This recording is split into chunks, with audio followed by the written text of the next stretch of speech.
اس شہر کی انفرادیت اس بات میں ہے کہ یہاں سرسبز میدان، پہاڑ اور صحرائی علاقے ہیں۔ ضلع خوشاب کے لوگ محنتی اور زراعت پیشہ ہیں۔ یہاں کی زیادہ تر آبادی اوان، جویا اور بلوچ قبائل سے تعلق رکھتی ہے۔ یہاں کے اکثر لوگ فوج میں شمولیت کو باقی پیشوں پر ترجیح دیتے ہیں۔ یہاں کے مشہور تفریحی مقامات میں وادی سون، اچالی جھیل، کھبے کی جھیل، کنٹی گارڈن اور میلہ جات کی بات کریں تو میلہ منڈی خوشاب، میلہ نورپور تھل، میلہ سید المعروف، میلہ بابا چورا فقیر رحمۃ اللہ علیہ، اوکھلی مولا شامل ہیں۔ خوشاب بزرگوں کی سرزمین ہے۔ مشہور مزارات میں دربار بادشاہوں اور دربار سید المعروف شامل ہیں۔ دربار بانی اوکھلی مولا بابا شیخ مہر علی رحمۃ اللہ علیہ، دربار بابا میاں ناگا رحمۃ اللہ علیہ، اوکھلی مولا قبر صحابی رسول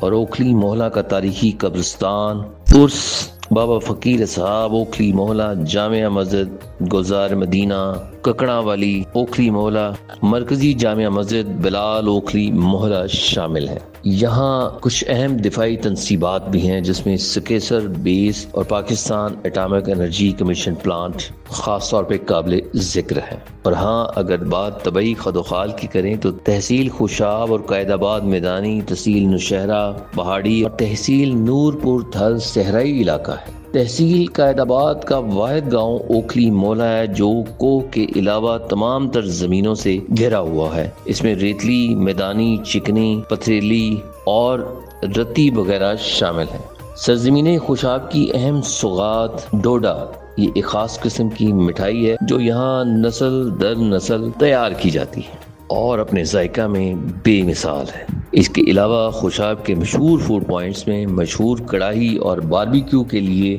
KBR ریسٹورنٹ، مختلف دیسی پکوانوں کے لیے افضل فیملی ریسٹورنٹ اور جوہر آباد میں معروف فروٹ چاٹ اور دہی بھلے کے لیے رحمان جوس کارنر کے ساتھ جہلم کنارے ریسٹورنٹ جس کی خاص طور پر گرل مچھلی بہت مشہور ہے تیار کی جاتی ہے۔ تو پیارے بچوں، یہ تھا سرزمین خوشاب کا ایک مختصر سا تعارف۔ اس کے بارے میں آپ مزید کوئی معلومات ایڈ کرنا چاہیں تو ضرور ہمیں کامنٹ باکس میں لکھیں۔